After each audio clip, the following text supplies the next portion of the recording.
এ মালিক, তুমি আমাদের রক্ষাকারী, তুমি আমাদের রিজিক দাতা।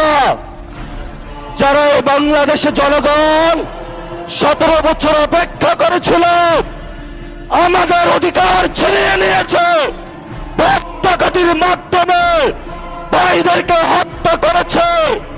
আয়েশের মালিক, তোমার মালিকের বিচারে আমরা বিচার রেখে গেলাম। তুমি তাদের দৃষ্টান্তমূলক শাস্তি বাংলার মাটিতে জনগণের সামনে করবে। আমরা আজকে তোমার মসজিদের সামনে বিচার রেখে গেলাম। বাংলাদেশের মানুষ হতাশ হবেন না। লা তাহজান, ইন্নাল্লাহা মানা।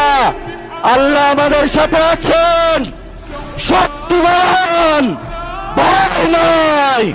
জয় করব আমরা ইনশাআল্লাহ দ্বিগুণ হয়ে পার্লামেন্টে।